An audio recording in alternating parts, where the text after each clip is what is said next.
Hello, it is Jack Gill, and welcome to Cop the Week. Obviously, it's the same old podcast, but with a new name. And there's obviously we're just waiting for Craig, aren't we, Steve? He's having a bit of a technical issue with his electricity.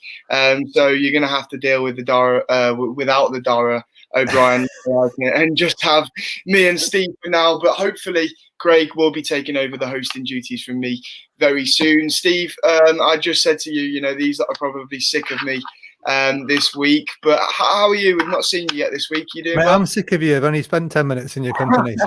So goodness knows what these lot are thinking about. Yeah, I'm good. I've just put the out of office on. I've just, about to head down to Cornwall first thing in the morning, along with the rest of the English speaking world. So, looking forward to a nice week off. It's all right for some, isn't it? But yeah, anyway, we'll get into the video. We're going to start a lot of today's chat, Steve. I think has to be about Mohamed Salah. It seems as though he is set to become our highest paid player. Yeah, I mean, it's a bit of a no-brainer, isn't it? He's. I was looking the other day.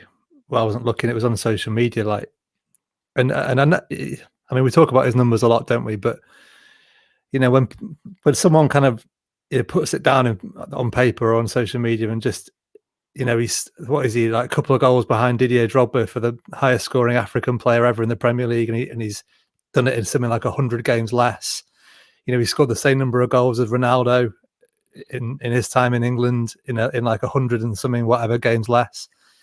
His numbers are ridiculous. They're absolutely ridiculous. And if you think, I mean, we all get, you watch him sometimes and he misses chances and he's a bit selfish sometimes and all that kind of stuff we know. But honestly, how much would it take to replace those numbers? Just the numbers, just the goals and the assists, the goal involvements, as they call it now, don't they? But, it's absolutely mad, the numbers he gets. So, I mean, if you're looking, like who deserves money, for the last 4 or 5 years, he has been unbelievable. And it's, it's a no-brainer, isn't it, to give him near enough whatever he wants to keep him.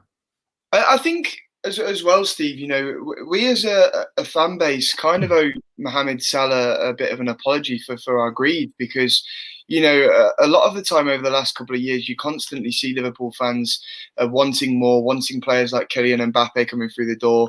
And at times, many Liverpool fans have even said that Salah would be the person that they get rid of because he would obviously make the most money and therefore allow us to make a marquee sort of signing like Mbappe, like Haaland, a player of that caliber. But actually, the question I posed to you today is, I don't think anyone could replace Mohamed Salah and what he brings to this football. That's what I mean.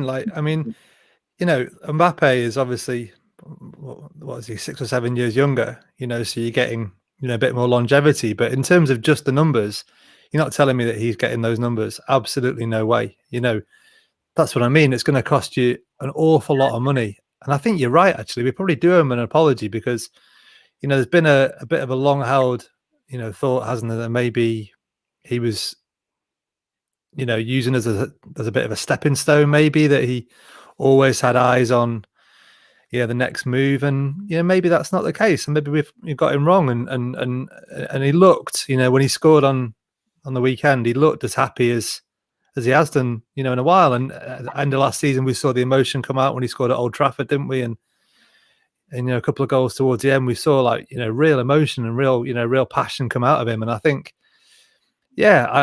look, we all kind of, we're all super critical of our players, aren't we? And we all want a bit more, but like I say, like I said a few times already, you just look at the numbers and you don't, you can't get another 30 or 40 million pound player that gets those numbers straight away. Like you just can't. So he's absolutely irreplaceable, like irreplaceable. And he just continues to prove people wrong, Steve. It's every single season you get opposition fans thinking that this will be the season that it dips with Salah. You constantly get the calls that he's a system player. He wouldn't be this good if it wasn't for this Jurgen Klopp system. But time and time again, he's become a 5-season wonder now. But but I mean, the system is worked to him as well, isn't it? Because the way him and Mane play, the system is. We saw it kind of all fall apart a bit when, a couple of cogs were taken out of the, the way, out of the machine last year, and we said, didn't we, that when the two centre backs are there, it lets the fullbacks push on, and that in turn lets Mane and Salah cut in, play as those sort of inside forwards, and when the whole system is working, it's beautiful, and I think a lot of it is, is tied into the way that Salah and Mane play, and to get the best out of them. That's the way the system works, and yeah, I look, I'll hold my hands up. I've probably not given him the credit he deserves. He probably hasn't got the adoration that you think back to Luis Suarez or Fernando Torres. The adoration they got. And their numbers weren't. They were good still, but they weren't Mohamed Salah numbers. So. He's a top player, and I think there's absolutely no reason at all to cash in on him, because you're not going to get those numbers from somebody else. I'm just going to go into the comments, Steve, and read out a few things that other people are saying on this. Brian Morrissey firstly points out that his numbers are in Mbappe and Haaland territory only at the minute. I think this is a good point from Brian, and I think it poses a real question, because I personally think if Mohamed Salah played for a Barcelona, a Real Madrid, a Manchester United, maybe even, he'd be getting a lot more respect for his numbers. Yeah, but I don't know if he'd be getting the same numbers, though. I think because of, like I said, because of the way we play, we don't have a number 9 that scores 35 goals a season. The burden is kind of spread out much more across, 3, 4, 5 players. And so I think the system is quite unique. Liverpool playing in quite a unique way, and I think if he played for Barcelona, maybe not this year, but going back to kind of Messi days, he wouldn't get the numbers. Messi gets the numbers. That's how it works. If he played for, alongside, I think even if he played, say, dream signing, Liverpool sign Haaland next year, I don't think Salah would get the numbers that Haaland or that Salah gets now. I think we'd see a little drop, because you're not going to score an extra 50 goals that Haaland would get, extra 40 goals, whatever, and he would guarantee you goals, but he would take a lot more of the positions, and you probably have to adjust the way Liverpool played a little bit. But yeah, he's phenomenal. He's phenomenal. I think you're absolutely right. We do owe him a little apology, and he's probably got every right to feel like he's not got the love that he deserves over the last 4 or 5 years. And Jensk 1102 with a super chat. Thank you for that, Jensk. Jensk, by the way, Steve is a Manchester United fan. Stop. And of course, Ronaldo is on loan from there and has been since he left that football club.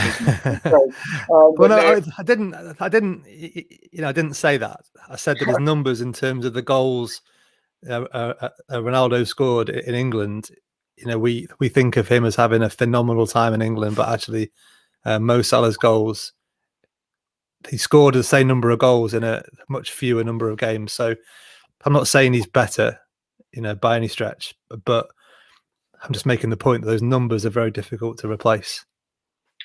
Yeah, and that's the important thing for us, as you say, so important to our system. Where else would the goals come from if we didn't have Mo Salah? And I think that's why a lot of people are getting on the back of FSG at the minute in terms of getting another forward player in to help provide more goals, because we're not really getting that from Divock Origi, are we? But here we go. Some more comments.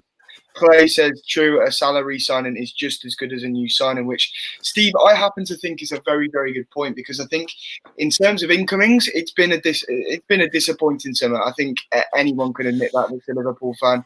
However, we've got some very good business done away from transfers in this summer, and getting important players tied down to long-term deals has been hugely important this summer. Yeah, it has.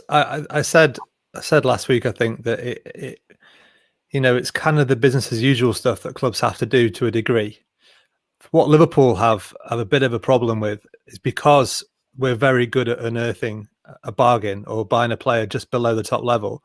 You know, we probably signed Salah, Mane, Firmino, you know, some of these guys on fairly, you know, reasonable money, and then we help them. They help themselves, but you know, we elevate them to superstar level, and then it's only natural that you then have a big jump. So he's probably looking at you know, I don't know the numbers, you know, doubling his wages maybe to get to the kind of elite level, and obviously that takes, you know, we're not renewing a contract by giving him 10 grand extra a week. Where you know these are big money re-signing. So yeah, I guess that's the kind of the negative or the counter, you know, point to, you know, getting these players on the cheap a little bit sometimes is that when we do push them onto superstar level, they're going to want superstar money, and then that costs a lot of money and naturally impacts on budgets and stuff. So yeah, but I agree. It's, you know, some of the players we've signed and we've, you know, re-signed, some of the players we've, you know, secured on longer term deals. It's you know, it's really important, and we just want the skipper now, don't we, to sign a new contract, and we're all happy. Yeah, and we'll talk about the skipper in a moment, because I know it was broken by obviously your mate David Ornstein. But there's a bit more I want to say on Salah first, because I saw a murmur on Twitter earlier that it may be that the reason for the delay in the Salah contract is because actually Liverpool are a bit worried about giving him what he wants in terms of the wage that he wants. We know he will become Liverpool's highest paid player of all time, but apparently Liverpool may be reluctant to pay him what he wants, Steve, because they don't want to mess up their wage structure. What do you make of that? It's a balance, isn't it? It's a really tricky one, and you know, like I said a moment ago, we've probably got a few players, you know, underpaid. I mean, not underpaid in terms of, you know, money that we know, but underpaid in terms of their peers, underpaid in terms of what they could maybe get at another club. Yeah, that comes down to the fact that maybe they weren't superstars and we bought them and we've turned them into superstars. So yeah, it's a tricky one. We've seen, you know, clubs like Tottenham and Arsenal over the years, you know, really sticking stringently to their, you know, wage structures, and you know they end up losing, you know, hemorrhaging their top stars. So it's a really tricky one. You know, I think you've got to balance it, because I do think footballers have a good idea of what each other are paid, and I do think they look at it. I do think their agents certainly will be comparing. Their agents will be saying, well, you know, your numbers are miles better than so and so, and he's getting paid, you know, 50, 100 grand a week more than you. You know, within a club, I'm sure they talk about it. I'm sure they're very aware of what each other are paid. I'm sure they know their value.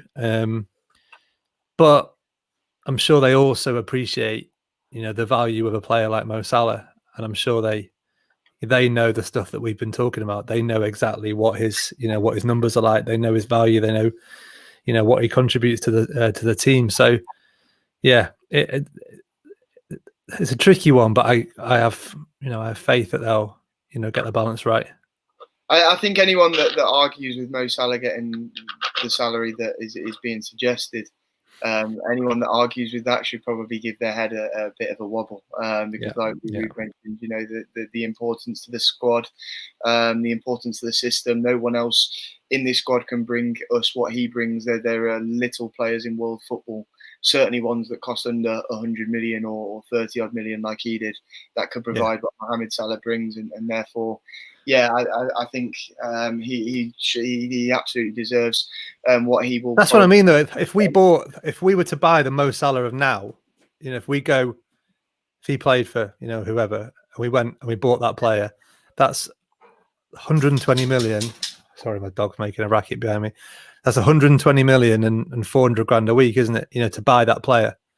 You know, but it seems like a lot because we bought him for 30 million and probably paid him, you know, 80 grand a week for a couple of years. Yeah. You know, so it seems like a big jump, but I think it's you know, he knows, and he's got a you know, an agent who isn't afraid of saying what he thinks, and you know, between them they know exactly their value, don't they? So yeah, look, he's a phenomenon, so you know, we can't do without him. And a super chat again from Neil Kavanagh. Thank you very much, mate, for that. He says Robbo next after Hendo and Salah. He's underpaid. I was shocked the other day, Steve, to see that Robbo's only on 60 grand a week. I believe it is still. That's what I was talking about, though. That's exactly the point, isn't it? He comes in for next to nothing. We swapped him for Kev Stewart, basically, didn't we? With Hull. He's, probably was on next to nothing when he signed, just because he was, so buzzing about coming to Liverpool. He just got relegated with Hull, and we and him as well, his hard work, we should say, has elevated him to absolute superstar level, and he deserves to be paid, the going rate for that level of footballer. So yeah, and I think it is as well, Steve. When you look at the players that we have tied down this summer to these new deals, Robbo will definitely be in the next batch after we've got Hendo and Salah sorted, because you expect it to be Robbo and Mane potentially, then with maybe Firmino after. But yeah, these deals are so important, and I think the thing that I keep pushing is you cannot underestimate how pivotal it is to get these deals done, because this is what has turned Liverpool Football Club around. These players, this set of players, this bunch of players, is what turned us from the side that we were for the last 10, 15 years before Jurgen Klopp to the side under Jurgen Klopp. The one that's got us back up there and where we belong, Steve. But we're no longer a stepping stone, are we? We're no longer, the route to a bigger club. These lads are elite level footballers who, would be coveted by, all the big clubs with all the money. Would take Van Dijk in a heartbeat. They take Fabinho in a heartbeat. They take Alisson in a heartbeat. They take Trent, in a heartbeat. So these are phenomenal players who aren't wanting to leave. They want to stay. They know how good it is, and that's massive credit to Klopp, the coaching staff, everyone that's created that environment. Not just the fact that they're winning, but that environment that the players all obviously love. And I think, I've said before on this, I was lucky enough to go into Melwood and meet a lot of the players a couple of years ago, and one thing I came away thinking was, they love each other. Like, they just get on so well. Like, you just have to watch them interact with each other, and the way they are, you could just, they weren't doing it for a camera or for anything. They just get on. They just, there's a really good atmosphere. So that's why the players want to go. There's nowhere to go that's, better at the moment. And I think that's, like I said, massive credit to the coaches, to Jurgen Klopp as well, for creating that environment. And we've had a reaction to Jensk from Mitchell Costello, who says yes. No question. So yeah, thank you for that super chat, Mitchell. But Steve, we'll move on from Mo Salah there, because I believe we'll probably be talking a lot more about Mo and that new contract in weeks to come. I want to just touch on Jordan Henderson, because it was a real worry hanging over this window that we may lose Henderson. We know the news story that surrounded him, and the possibility of him leaving due to contract issues and Liverpool being desperate to avoid another Genie situation. But as I said before, your mate Ornstein broke the other day that he's set to sign that new contract, and we saw Klopp's comments on it too. It seems very clear that he didn't want to lose his skipper at all, let alone this summer. Yeah, I had a text from David in the morning. He said, "You're going to like the column today." I was like, "Oh, all right, that's good news then." And yeah, look, I've no doubt there was a problem, because it was well sourced by a lot of journalists who know their stuff, and we've said before, there was a problem, but I wasn't concerned at all, because I just didn't, I didn't see a situation where, where he would want to go. He's really settled here. He has, young family. He he's a pretty grounded lad. I think, the young family is important to him, and, being in the right location for them. And he's that important on and off the field for this football club. I just, there wasn't one bit of me that was worried about him going, particularly this window. I wasn't completely sure that he would sign a new deal. It's not, I don't know if it's a surprise, but it's not, I wasn't completely certain that would happen. But in terms of him leaving, I wasn't worried at all. Here he is. I can see Craig at the bottom there. Let me add him in. It looks like his What we doing? Sorted. Moving around. There's moving pieces here. Connor's trying to put Craig top left-hand corner jigsaw.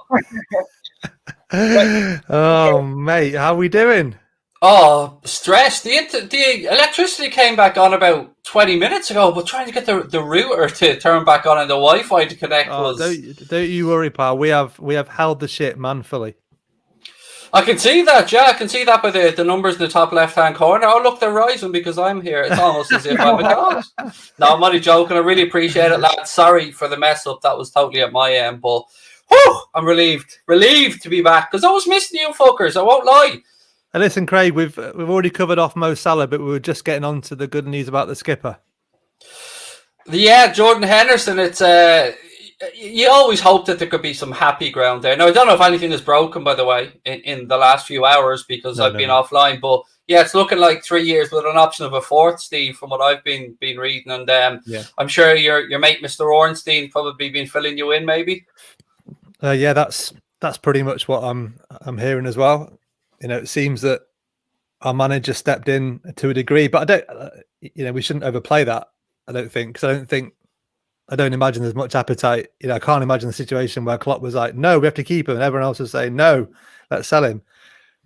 I can't imagine there was appetite from anybody really to get to let him go. So, yeah, happy that common sense has prevailed, and a man that is probably as important off the field as he is on the field is going to stick around for a bit because he's one in a million, isn't he?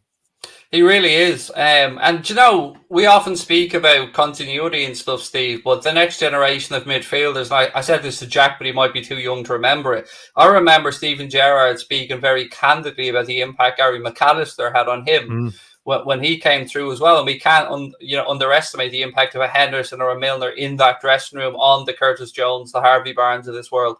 It's massive. Harvey Barnes, look at that, the slip of the tongue. I meant Harvey Elliott. Harvey Barnes was just wishful thinking. You know what? It's massive, isn't it? Because these lads who've been there and done it, they set the standard, don't they? And we've said for a few years. I think a lot of pundits have said about the United dressing room, for example, before they brought in Maguire, maybe in a couple of leaders, they were short of people that set the standard, set the example for the young players to follow. Those lads like Milner, Henderson, and before them McAllister and so on, who. The young lads went in and said, well, if I'm going to, reach those standards and those levels, I've got to do what they do. I've got to hold myself to those standards. I've got to, be in training on time. I've got to, be the last one off the training pitch. I've got to, work as hard as they do because, that's the way that you get to where, very few footballers have reached the very top level without, working their nuts off. So, I think it's absolutely vital. And we're lucky, aren't we? We've got, not just Henderson and Milner. We've got, Van Dijk, people like that who, Alisson, Fabinho, these guys absolutely set the standard. And if you're a young player at Liverpool, it must be absolutely glorious. I love the fact people are calling us the Three Musketeers, by the way. So I can totally get on board that ship. I mean... What were they called? Arthos, Porthos and... All for one, no one for all. Musket hounds are always ready. That's the Musketeers, yeah. Canyon and the Three... Whatever it was, that's all I remember. Yeah, one for all. No, for one. Muscat hounds are always ready. Yeah. Jack, that was way before your time, mate. That was DJ. Do you remember DJ Cat, Steve? DJ Cat at 6 a.m. on Sky One with what was the guy with the mullet and the blonde hair that used to do everything? Pat Sharp. Is that Pat Sharp from Funhouse? Art Attack fame. And well, Pat Sharp was on Funhouse.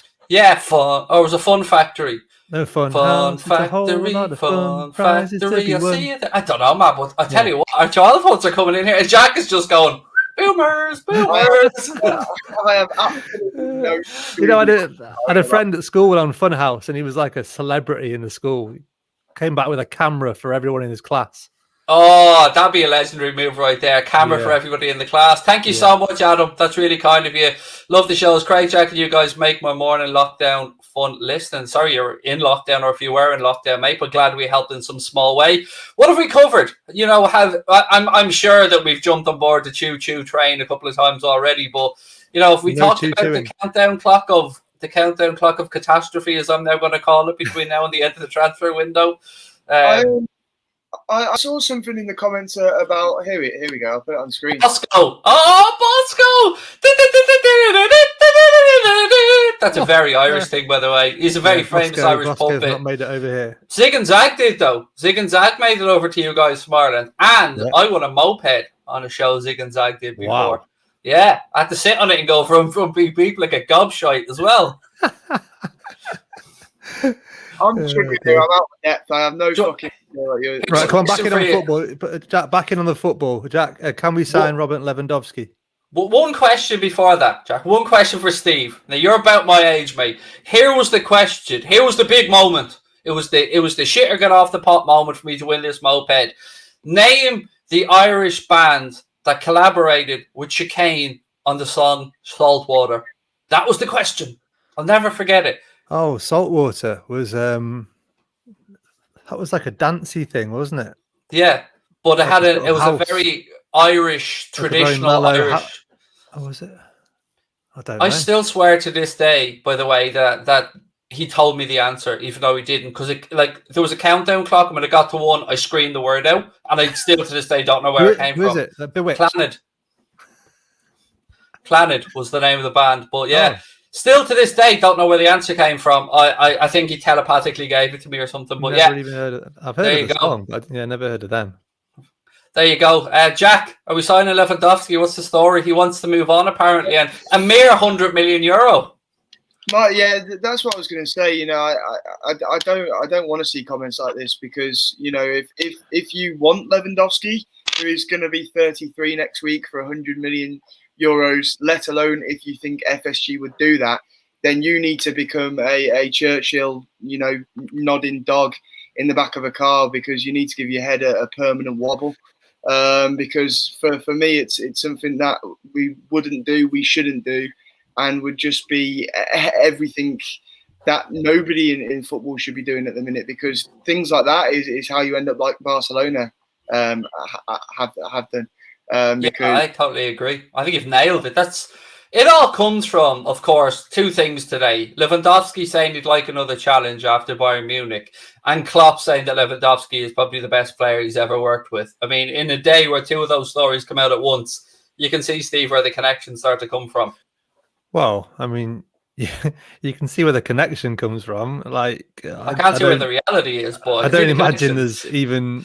I can't imagine there's one single Liverpool supporter who knows anything about football that would think there's even a 0.5% possibility of this happening. It isn't even a thing. You know, the best he's going to get, I don't know what he's got left in his contract, a couple of years, say. The best he's going to get is something, you know, Italy take 35-year-olds, don't they, on a regular basis. The best he'll get is like Juve when he's 35 on a free and get £500,000 a week. You know, here's a new one here. Another super chat. Thank you very much, Patrice de Ferreira. That's a new word I learned today. Thank you, Spurs. On a bad note, Kane will not want to do anything with this team. Good show, lads. Can I actually? One, yes, they are playing in the Europa Conference League. Ha ha ha ha ha. But on a separate note, on the Kane situation, I read something last night, Steve and Jack, and I don't know if I took a screenshot of this because I do like to laugh at Sky Sports or the Echo the odd time when they print this pony. But I read something last night that there was an agreement in place with Harry Kane and Daniel Levy that if Spurs didn't qualify for the Champions League or win a trophy this season or last season, that he was allowed to agree or a move. Now, here's what I don't understand in all of this, gents, and, you know, feel free to pull me up if I'm wrong, but does that not make it more likely that Harry Kane won't want Spurs to have gotten top 4 last year and win a fucking trophy? If the agreement was, if we shit the bed and don't win it in May, then by all means we'll sell you. It doesn't really add up to me. It's more, it should be the other way around.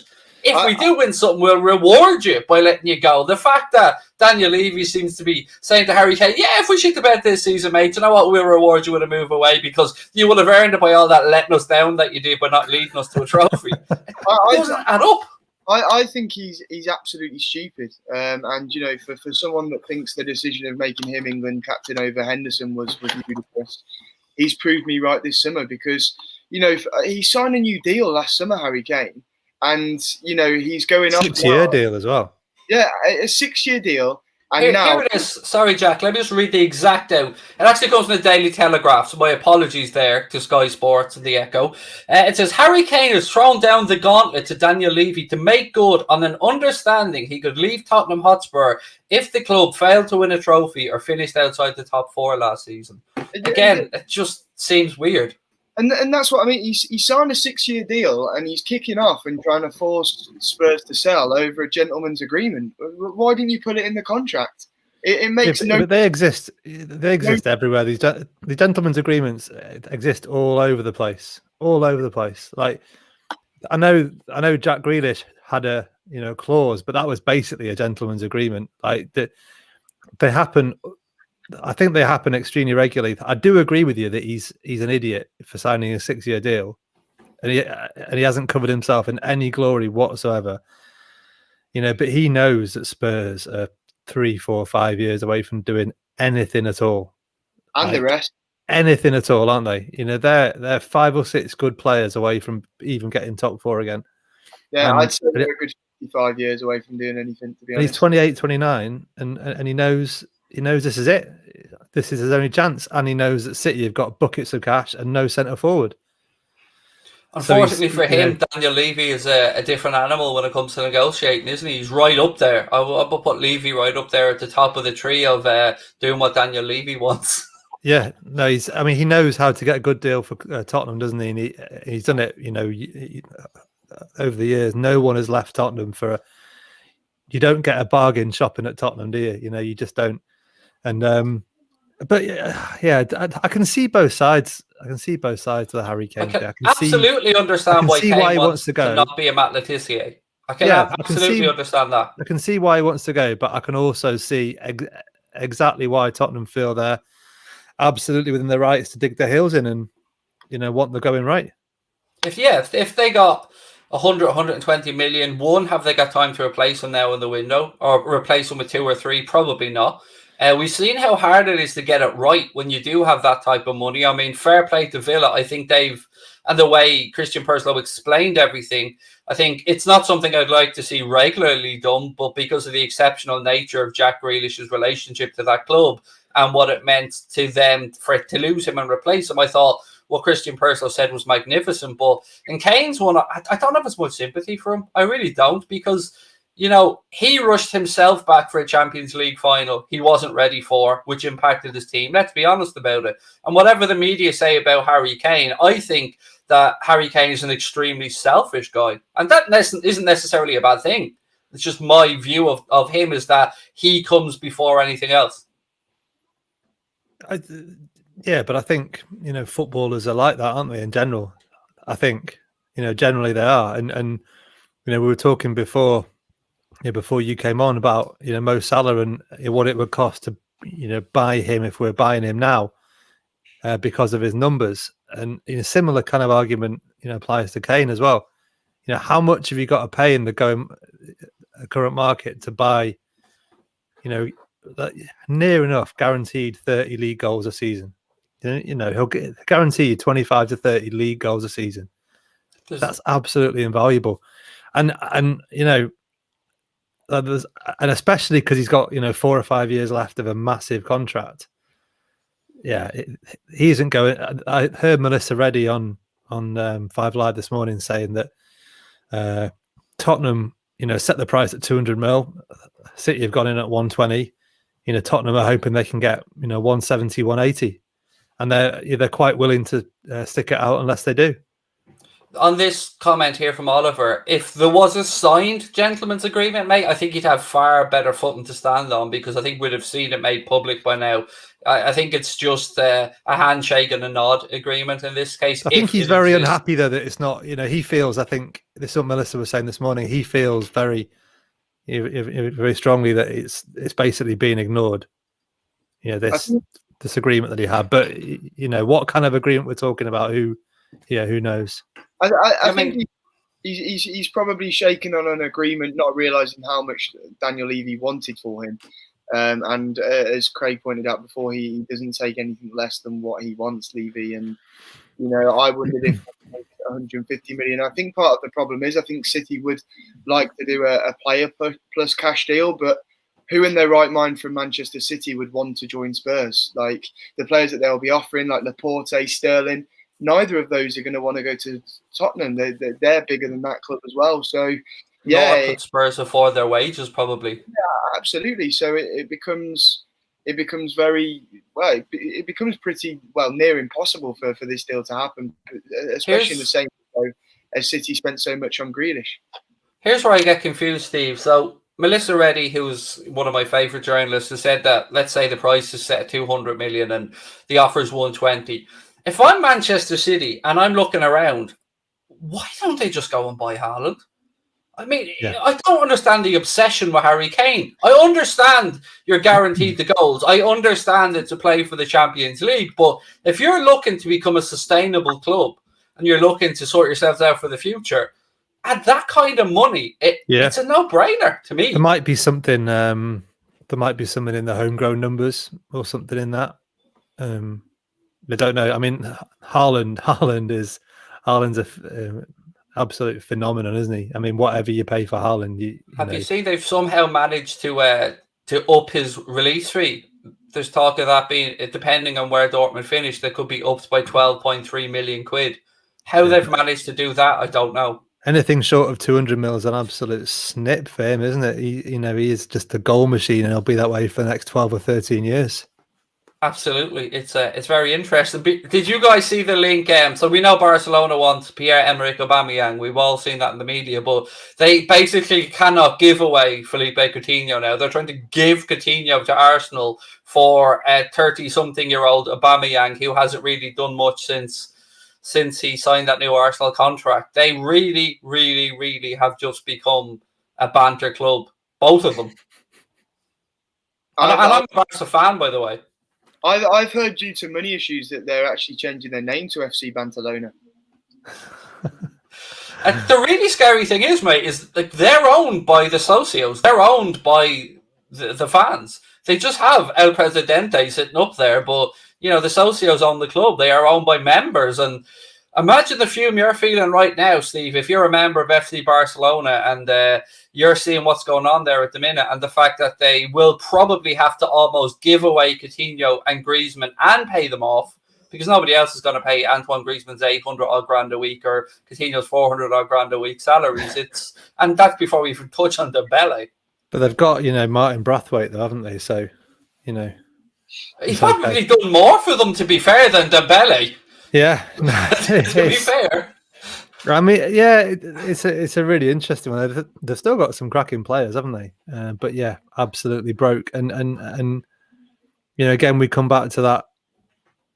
We've talked in previous weeks, haven't we, about the way that we our owners run the club, and you can quibble various things, but they're not.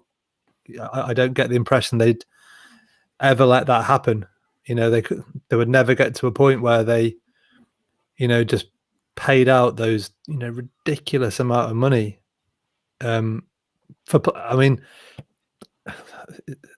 Griezmann, he joined a couple of years ago. He only best case he probably had 2 or 3 years left in him, late 20s.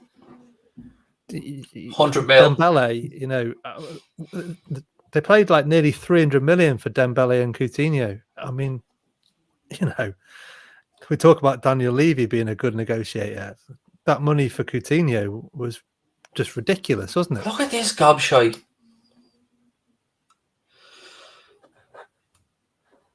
Yes, mate. We're talking about other clubs because it relates to Liverpool and how we're going to win the Champions League. If you want me to fully tie it up for you, just to make you feel a little bit better about yourself. But what gets to me is why I've seen some Liverpool fans still to this day say, "Bring Coutinho back." And look, while part of me gets it, the part of me that actually understands the sport doesn't get it. Like I don't understand the wants Jack to bring back Felipe Coutinho, a 29-year-old. Injury plagued at the minute. Nobody wanted to buy him. Barca can't get rid of him. They can't give him away. Why on earth would we want another player coming back from a long-term serious injury on a high wage, past his best at the club, even on a free? It's literally like leaving your ex-missus, finding someone a lot better looking, and then going back to that one after a while because he's damaged goods. He's not the player that we once had. We upgraded on him massively in bringing in a spine. Yes, we've not replaced him because we've not needed to in terms of a like-for-like replacement. I mean, and for me, I don't see the obsession with wanting him back because he literally paid part of the fee himself to get out of this football club, and we proved that the grass isn't always greener on the other side. He's part of that mess at Barcelona now, and he's got to deal with it. And it's talk. I think we're above Coutinho at the minute. I really do. I think we're way above his level now, and it's weird thinking that once he was our best player, because now he's miles off it. He's miles away from us. Yeah, I have to say it's I feel justified for how hurt I felt at the time to be sniggering now because I won't lie, lads, that was one of the ones that really, him and Suarez broke my heart when they went. Like, I was absolutely fuming, and I couldn't for the life of me understand how the club left themselves in a position where we didn't strengthen after Coutinho left, but we didn't need to because Chambo stepped up and did the job, and we had an incredible season right the way through to the Champions League final and played some of our best football. So sometimes things work out for a reason. But I do want to talk about Shaqiri for a sec. I don't know if you guys have covered him already. No. Look, we know Shaqiri wants to leave the club, and we know that the club are open to selling Shaqiri. We know that Lyon are trying to do what all clubs do, negotiate the best deal that they possibly can for an incoming player. Do we think it gets done, or do we think maybe another suitor comes in last minute? Because it looks like Lyon are trying to shift a couple of bodies on as well. Houssam Aouar, as an example, have been transfer listed, Steve. So, yeah. Is there anything to be done there? I think, if they want whether it's Lyon or somebody else, it gets done, doesn't it? One way or the other, he isn't featuring in any training sessions by all accounts. He's not featuring in any match day squads. It's entirely done, isn't it? His time at Liverpool is done with. So Origi, possibly a different matter. Just talk today of 3 Premier League clubs hovering around looking for Divock at the minute. I would just, if we're talking about, the need to just free up a place in the squad. Honestly, Palace, Wolves, West Ham, Steve, are apparently the 3 there that are interested in a late move for Origi. You know what? If I was a mid-table, lower to mid-table Premier League side, I'd take him as well. I think for 10 or 15. I mean, Liverpool probably pushing it with 20 million, but if you can get him for 10 or 15 million, I think he'll score you 10 or 15 goals a season if he plays regularly. Jack, we talked about this yesterday, mate, and we think, you probably could do the number Steve's talking about as a confidence player, as if he feels not so much that the pressure is on, because I can only imagine as a human being, Mohamed Salah, let's say, has a groin strain and misses a game, and you're Divock Origi, and you've got to come in and fill those shoes. No matter how good of a footballer you are, and nobody makes it to this level without being a good baller, they're big shoes to fill, mate. And the weight of having that on your shoulders and playing for Liverpool Football Club can't be underestimated. So I think a fresh start, maybe a little bit of confidence, inspiring, and new surroundings would be no harm. Yeah, he's a confidence player, Divock Origi, and I think that's the issue with him. I think nobody's doubting that he has ability. For me, it's clear because he's scored important goals for us. It's clear to see the strengths of Divock Origi, but I think he's reached his peak at Liverpool. I think he's reached his maximum at this football club. We speak constantly about that cult hero status that he's got for himself, and I don't think there'll ever be anything better for Divock Origi. I think it's only going to get worse if he's to stay at this football club. And like we said, what moments though, Jack? I mean, if you're just to talk about a highlight reel of moments, the boy can look back and go, yeah, that's not too bad. So, there's some players who played for Liverpool, played the same amount of games, will have had nowhere near an impact or a highlight reel to look back on. And that's what I mean. At this point, despite the last season where I think he's dropped off a bit, he's shown his laziness. It's very clear that he doesn't really want to play for Liverpool Football Club and that he's not really good enough for this current squad, in my opinion. But with that being said, he's a cult hero. You know, he scored so many important goals. He's done brilliantly at times for us, and I honestly believe that, you know, he goes to a bottom half Premier League club, he can be the difference between them staying up. He can get a side like West Ham into a side that's constantly pushing for Europe year on year. So, yeah, for me, I think he's a decent player, but he's not our standard, and I think it's his time to move on. It's just about us getting our valuation for him, and that's something that I don't think we'll get, and that's why I personally believe that we'll lose Origi this window, but on a loan deal. And I think that might be the best way for us to try and recoup the sort of fee that we're looking for, because I don't think we'll get that this window for him. But as for Shaqiri, I've heard that he's apparently isolating, and the deal's pretty much done. So I don't know whether that's true or not, but that's what I've seen in a few different places. Yeah, look, nothing but respect to either man if they go. A massive thank you, and you know what, best of wish with the rest of your career. But Steve, are we at a point where we need those guys to go to free up squad places, or we could be faced with a situation where we're going to have to overpay for a homegrown player, even more so than the regular overpaying for a homegrown player? Or do you think Klopp will let the two guys go on and go ahead with what we have? I mean, I think, he said, didn't he, last week, you know, I don't want any more players. And he wasn't saying I don't want different players. He was saying numbers wise, I don't want any more than I've got. So that's obvious, isn't it? No one comes in until someone goes out. That's not, I don't think, you know, I think that can be interpreted as, you know, we need the money to buy, but I think I don't think it's that. I think he knows the number of players he wants to work with. And I think he you know, whether that's governed by homegrown spots or, you know, whatever it might be, he knows the size of squad he wants. I am sorry for interrupting, Steve. I think he's very, very good at being a wind-up merchant in the last couple of weeks as well, Klopp. He's probably just as annoyed as people like you and I at the constant sign someone. And I saw a quote the other day that there was a couple in his press conference before Norwich, where I thought, yeah, he's saying that to wind people up.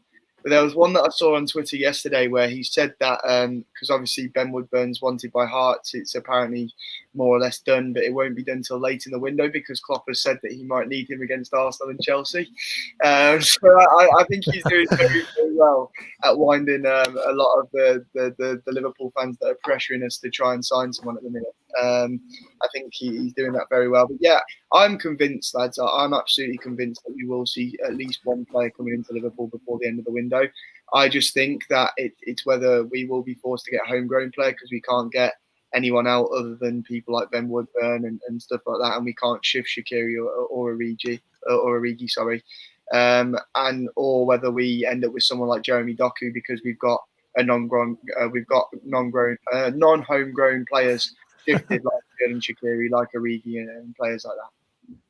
Yeah, it's getting to the point, Steve, where it's shit or get off the pot. The clock is ticking at this moment, and I've got to say I've always been quietly confident, and we will get to that score prediction in a sec. Well, the guys will. I'm recording mine after the stream, so I'll put mine out tomorrow. But we are getting to a point, mate, where I won't lie, I'm starting to get a bit of a twitchy bum around the old transfers, the incomings, because look, Canade, brilliant, delighted with that signing. The players we've moved on, I think they've all been fair in that there isn't really a future for them at the club, but I can't, I'm struggling I'm going through my list, and I had a preliminary list that I did at the start of the window, at the start of July, where I went through and gone, these are the players that I'd ideally like us to come in. And as I've gone through that list for one reason or another, Neto, not there, injury. Harvey Barnes just signed a new deal with Leicester City, so certainly won't be moving this summer, maybe one down the line. Who else? We look, Jeremy Doku, €50 million if you're to get him at a run this summer, because he has got 3 years left on his deal, I believe. And unless we had all the stupid Italian links that were never going to happen because they had the good Euros as well. But I'm starting to run out of the obvious and starting to think, is there a Diogo Jota type signing perhaps? Yeah, but I think we also need to slightly adjust our way of thinking. From last year when everything was going so badly wrong, to this year when everyone's fighting fit, guys like Oxlade-Chamberlain, Minamino, Tsimikas have, you know, come back in pre-season absolutely motoring. And, you know, potential banana skin last weekend was navigated with as much ease as you could ever possibly imagine. You know, even without the need to, you know, bother Joe Gomez, you know, Konate, Henderson, Thiago, you know, give Fabinho and Bobby a few minutes. You know, Robertson's, you know, still getting back to fitness. This is a phenomenal squad. And, you know, when they're all fit, you know, you can buy any of the players we've been talking about, and they're not making the first 11, are they? You know, Sal's not, you know, Doku's not, Vlahovic isn't. They're just not, are they? And I understand we want a, you know, better squad, and we want, you know, more depth, and we want more options and what have you. But it's really difficult. And I've said this before. It's really difficult to find players that, yeah, that's a really good point. Better know players than the wrong players, and that's something that Klopp's always stuck by, isn't it? And you know, he took his time getting Van Dijk because he didn't get in the first time. He went back in because he knew that was the player that he wanted. And I think, you know, I look at players like, you know, like Doku, for example, and I said this last week, you know, like a broken record on. I said this last week. Yeah, do we want to bring in an 18-year-old, 19-year-old kid who's going to slow down the development of Cade Gordon or Harvey Elliott? Or I'm not saying they're at that level, but, you know, we want to be a club that gives these kids a chance, don't we? You know, like Dortmund did with Sancho, like Dortmund did with Bellingham. We don't want to buy a Bellingham and loan him out to Blackburn for 2 years, or stick him in the 23s for 2 years. And that's before you even look at Musialowski and that Bobby Clark guy that we're looking at from Newcastle. And yeah, you've made some really good points. And, you know, my next question to you both was, is it wrong that even right now, I'm still feeling really optimistic in this season? I'm still going into this one thinking we have every possibility of doing what we want to do. I mean, it's a very difficult title challenge, of course, because, you know, there are 4 or 5 very, very well-built squads there now at the minute. But I've often said, Jack, don't underestimate continuity.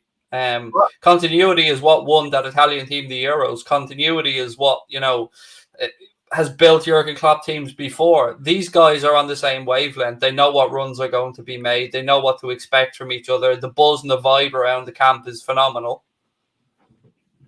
I honestly think that when we have every player fit, we have the best starting 11 in England, and I honestly think that the best starting 11, obviously other than PSG, in Europe. I honestly think that. I think it's just our squad that lets us down compared to the likes of Chelsea. I think we should start calling them non-fungible Paris Saint-Germain from now on, by the way. NFPSG is what we should be calling them. Yeah, and I think the thing that cuts us aside from the rest, unfortunately, is the squad as a whole. And when we have injuries, we don't have replacements like Chelsea and City have, but we don't use monopoly money like they do. So, you know, I think it's very, very difficult for us in that respect. But I think if we can keep key players fit this season, then we'll 100% be up there again. And I find it baffling people, you know, that put us down and say, oh, we'll struggle to make top 4 because we've not made signings. You know, you're forgetting that, yes, Chelsea have improved. Yes, you know, United have improved and Manchester City have improved, but they're teams that were around us anyway last season. No one below us has improved to finish above us, in my opinion. And for me, it's not something that we should be worrying about at all. I think that, you know, keeping players fit is crucial for this Liverpool side. And, you know, that's what let us down last season. But even with the sheer amount of injuries we had last season, we still finished 3rd in the league. So, yeah, I'm confident that we'll still be up there. I'm confident that we'll challenge in the Champions League as well and go quite far in that, because I honestly believe we're winning it. We're winning it, Jack. Sorry, I forgot to tell you that. We're winning it. It wouldn't surprise me because, you know, I genuinely have faith in Jurgen Klopp. He's the best manager in the world, and we have a very, very good side. So if we can keep players fit, we will fly this season. I honestly mean that. And obviously, Steve, we've got the 12th man back as well, which don't underestimate how important that is too. Absolutely. Steve, what you touched on a moment ago, I think will actually work in our favour. So you said we had a tricky potential banana skin opening day of the season, went to Norwich, didn't play Hendo, Thiago, rested the boys. Come time for that busy festive schedule, come time when the boys go into the AFCON, these could be the moments where this easing the boys back into the season comes back and comes good for us, because fresher legs just when we need it. So I think Klopp's pulled a masterclass here. Yeah, definitely. I think that's when your squad depth comes in, isn't it? And that's when you get really tested, and it's a good idea, isn't it? I mean, to keep the boys a bit fresher. We saw, United chuck Luke Shaw, Harry Maguire straight back in, didn't they? They've been kind of a bit of a mixture of England players going back in, and England, some being kept back. I think Thiago had a bit of a knock, didn't he, as well? And I think obviously Henderson had the knock at the end of last season that they're probably still managing a little bit. So, but yeah, I think you're absolutely right, and I think it. Yeah, look, I've been the same as you guys. I've been a bit frustrated. I think I'd love another one. I'd love a centre forward, a different option, but I also recognise, what a phenomenal team we've got and how difficult it is to actually improve on what we've got. And I know, a lot of people in the comments are saying Doku this, Doku that, and the only thing that happens if we buy Jeremy Doku is we have a player, who plays 10, 15 games a season rather than Harvey Elliott. And I'd rather give Harvey Elliott a go this year. I think he looks like the real deal. And I know someone said, Cade Gordon's, 4 or 5 years away. That might be true. I'm not saying, he's ready to go into the team now, but I want us to be a club that, shows a young player that they can make it. Not Chelsea. We're not going to loan you out for 5 years and then sell you on. We're going to give you a chance here, and I think that's really important. I've got a question for you both, and to the chat. If I said to you both now, you can have one more signing in, before the window closes, but the Salah situation is going to drag on into December, January. We're not going to know. It's going to be uncertain. Or Mohamed Salah is announced on a brand spanking new deal, and we get nobody else in between now and the end of the window. I know it's a bit of an if or not, and that shouldn't be the level of expectation, but just for funsies, just for shits and giggles, which one are you going to take? And of course, that goes to the chat as well. So I'll come to you first, Jack. I'd say the Salah deal, because before you came on, Craig, me and Steve were talking about just how irreplaceable Salah is, not just in our squad, but looking around Europe for. If Salah was to leave us, is there anyone around Europe that could do for us what Salah does? I don't think so. And I think we could probably cope till January without, a new signing. Not that I think that would be wise. As I say, I've spoken numerous times about, I think we could do with one or two. But I think if push comes to shove, we could probably cope without until January. So, yeah, for me, certainly that Mo Salah deal. You were right, Mohamed. You were going on the right route. Like you would have got there. Craig, can we just share Jacob's comment from 10:05 just quickly, because I think this is, of all the things that maybe I've seen in the comments. Jacob. I'm so. 10:05, Jacob, David Newell. This is the one it's up on the screen. On the screen. There you go. Carrier should be starting keeper, in my opinion. Alisson, we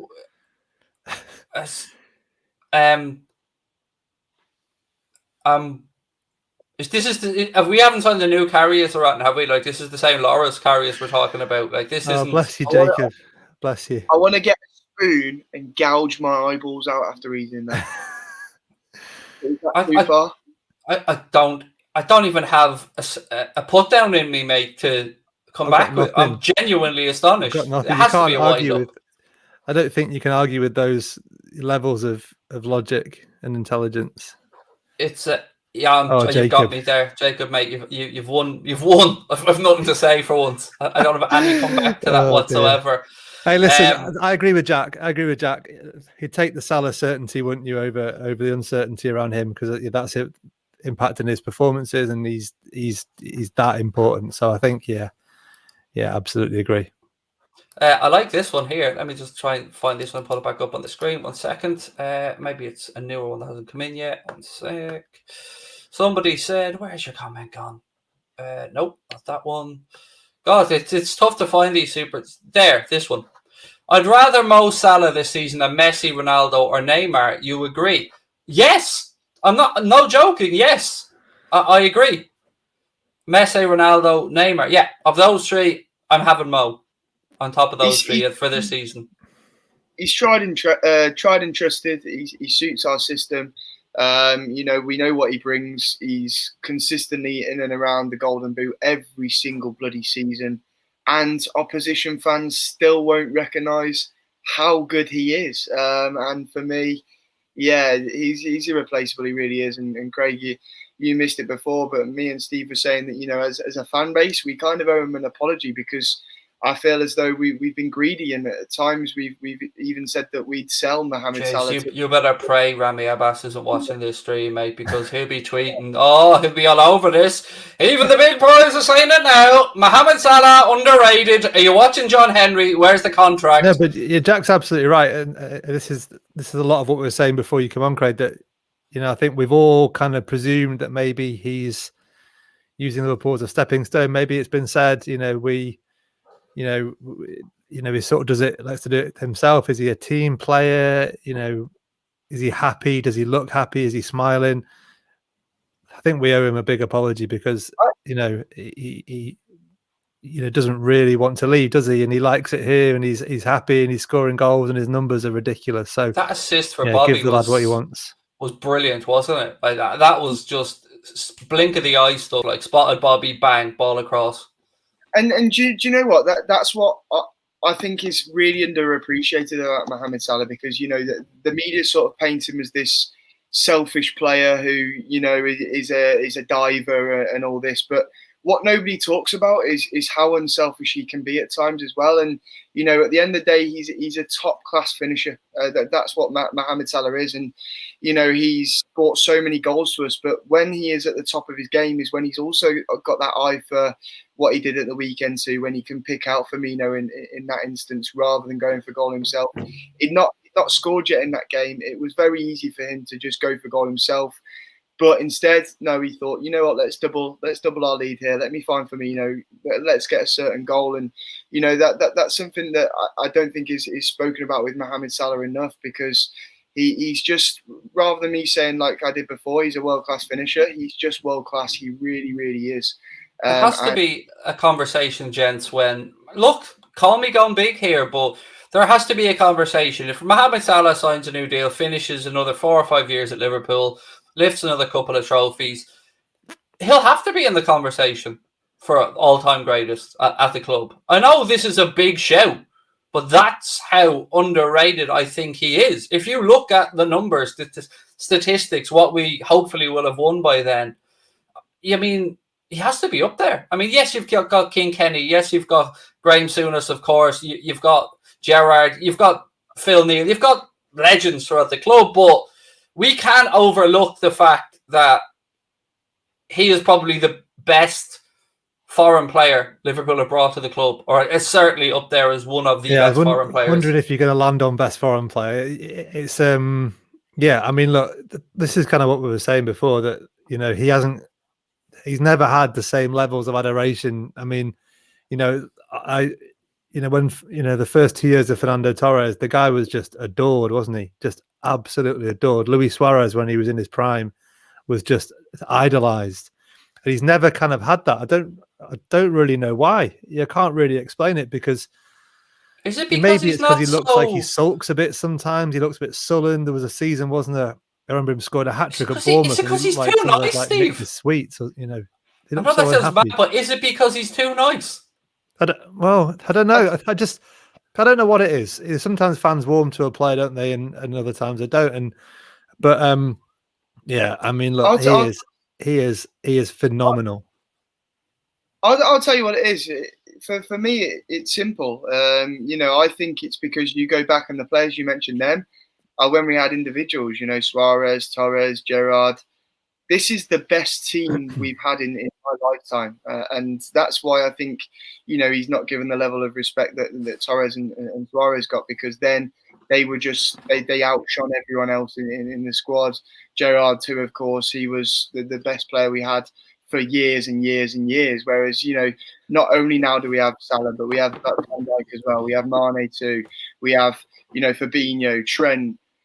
So many others that I can list that are up there for everyone. Where it's not just that people have one player that sticks out now. It's so many of them. That's a good point. It's a fair point. We've got to wrap this up, unfortunately, gents, because I didn't realise we'd gone over the hour because of my not bothering me arse to show up and all that stuff. But I am going to jump on in a few minutes, folks, and do a little 20-25 minute live just to make up for it. So if you're still around, jump on for that one. But I need to get your predictions before we go, because there was a super chat from Jens earlier on asking for predictions and thoughts ahead of the Burnley game. So I will go to Mr. Gill first. Your prediction? I'm going to go with just a mere 6-0 this weekend.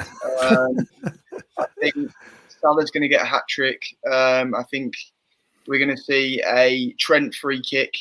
And I think Van Dijk on the score sheet as well as Mane too. 6-0 on a 12:30 kickoff. Gosh, I mean, it'd be worth getting up for. I'll tell you that. Yeah, I think Burnley are dusted. I think Liverpool will be absolutely chomping at the bit this weekend, because Burnley were the ones that ended the big unbeaten run, weren't they, at Anfield last year? I think that will have really hurt. I think they'll be absolutely chomping at the bit. Burnley are you'll be no difficult team to play against, but I just, that game last week gave me a lot of confidence. You know, it was a real, you know, it wasn't a hard game. It was Norwich, but it was a potential banana skin game. And we know that, you know, last year, you know, we had real trouble with a lot of those games. So yeah, I'm going to say 4-1. 4. I'm loving it. I'm gonna save the singing the Hey Jude for the other stream. Jack's going for his 6, as you can see. He's not called Jude Bellingham, by the way, anymore, Steve. He's now called Chew Bellingham. We've renamed him to Chew Bellingham or Chew Bellingham, whichever you like. Hey, listen, someone had a really good point before we go. Someone had a really good point just on the foreign signings. I can't remember who it was. My favourite ever foreign player is Xabi Alonso. You know, Brian Morrissey is a hard on for Xabi Alonso as well. One of the regulars in the chat. One of my mates. He's a massive Xabi Alonso propaganda machine. He was a beautiful footballer. Absolutely loved him. So yeah, great shout from whoever said that. Aquilani, what a player! The little prince, Alberto Aquilani. Yeah. I mean, he's no Gareth Barry, but there you go. Do you know what I mean? Look, that's a whole another day's argument. Ladies and gentlemen, thank you for watching. As I said, I'll be live again in 3 or 4 minutes. So if you want to jump in, happy to have it. But to the two gentlemen that rescued the day, Mr. Steve Bland, Mr. Jack 6-0 Gill, as always, gents, appreciate it. Hit that subscribe button, drop a like on the video. But to you two guys, there wouldn't have been a show without you today. So thank you for you guys having professionalism, because I don't have it, clearly. I mean, not that we can control the electricity in my area, but there you are. Really appreciate it. And we will talk to you guys soon. This has been Cop the Week. And I'm going to keep saying that name because I love it. Enjoyed it. Go on. I'll talk to you soon. Bye-bye.